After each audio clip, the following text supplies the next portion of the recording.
What does art have to do with the church? Does church have to do with art? Are those even connected? I would say that currently there are probably very few churches that are cultivating a community of creativity. The church sometimes is afraid of creativity because of its subjectivity, right? And the way that the creatives interpret life. And then the creative oftentimes looks at the theologian and says, they're too boxy, they're too constraining, and so they oftentimes miss each other. And I think what we need to do is help them understand how to establish a right community where the creative is learning to express himself in a greater, more vast way, because theology propels that. And the theologian is understanding, how do we take this amazing creativity and use it to put the glory of God on display? And so I don't think it exists right now, because both of these individuals are not communicating with each other out of fear, or maybe they just don't know how to speak the same language. So how does theology free the creative? And how does creativity free the theologian?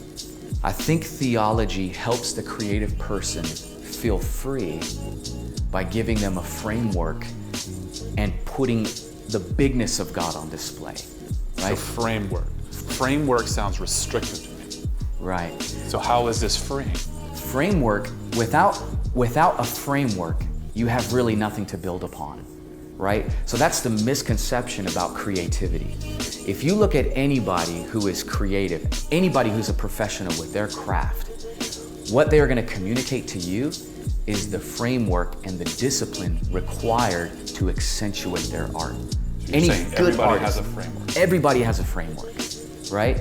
It's when you don't have a framework where the foundation falls apart.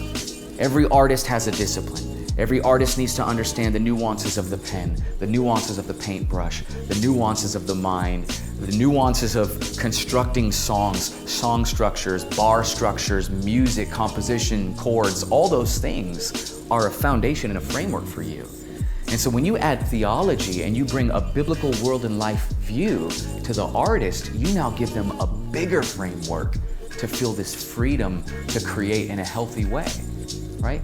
And the creative helps the theologian feel free in terms of his expression and his ability to paint pictures with words. He takes these massive truths of God that exist simply in the mind, and you help the theologian feel, I have the freedom to communicate it in this new and amazing way that not only communicates the thought and the concept, but actually puts meat on the bones. Emotions, feelings, it tugs on the heartstring. And that's what I think theologians oftentimes miss, is the heart pull, right? And where the creatives miss is the substance that brings it all together. So you take a singer-songwriter and you have them write songs with no content, it doesn't pull on the heartstrings. You take a theologian who just communicates content with no beauty, it doesn't tug on the heartstrings. They both need each other. They both need to exist in the same space to paint this beautiful picture of who God is. Does God care about artists? So I think inherent in God's creatures is this creativity. We image God well when we are being creative.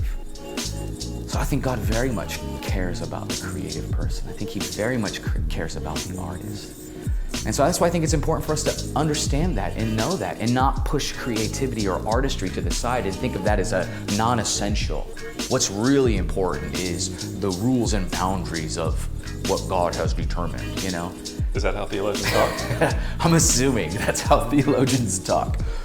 But there's this idea that God cares about art. That's why he does things artistically. That's why we find beauty in flowers. That's why we find beauty in landscapes. That's why we find beauty. That's why we are in awe when we see artistic things.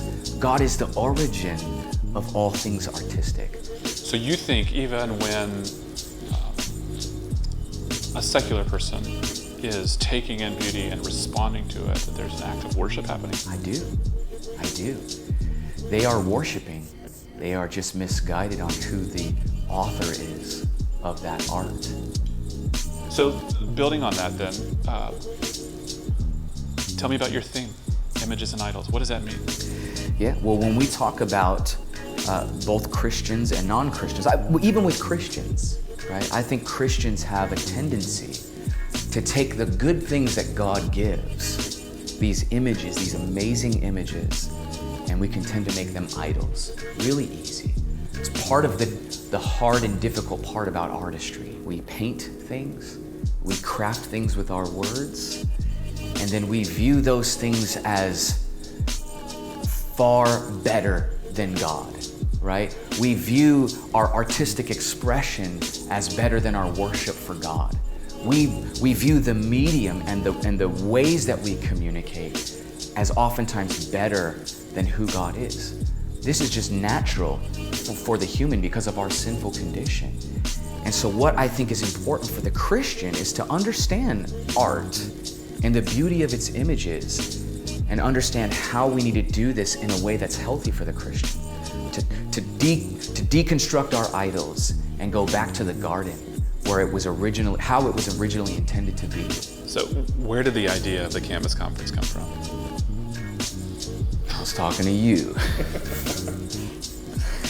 Yeah, I mean, it was a random text from Ryan. Yeah, Ryan just so text. I got a text. Texts. Yeah, I get a text from you about helping you with the class, about helping some of your students understand the balance of creativity and theology, and then I think everything that Humble Beast does, we bite off more than we can chew, and decided, why would we just limit this to a class, right?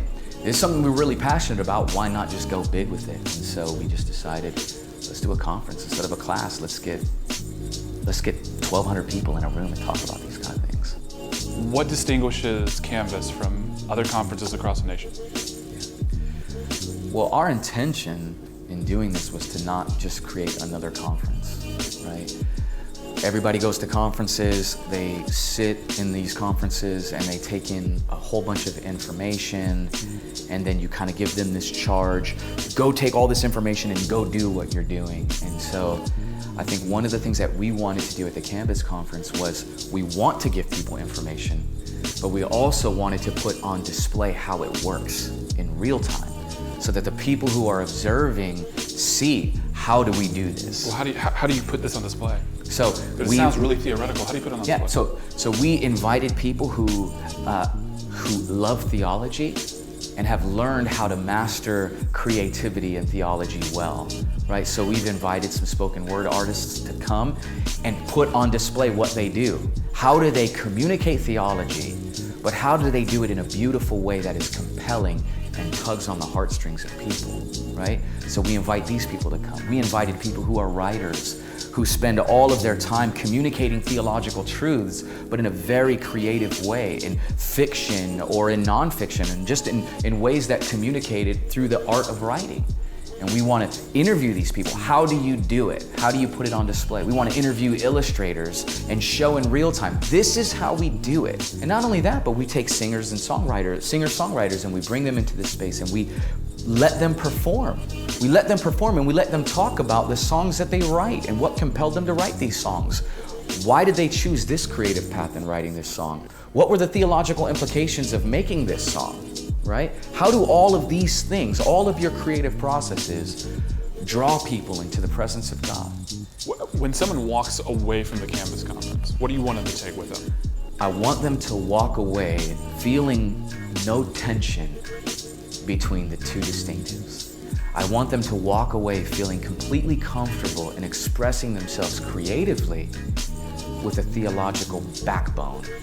And I want the theologian to walk away feeling like I've just inherited a bunch of ways to communicate this rich theology in a very beautiful and palatable way. So I don't want people to feel like there is this disunity between the two. I want them to walk away feeling the marriage between the two and how they work together.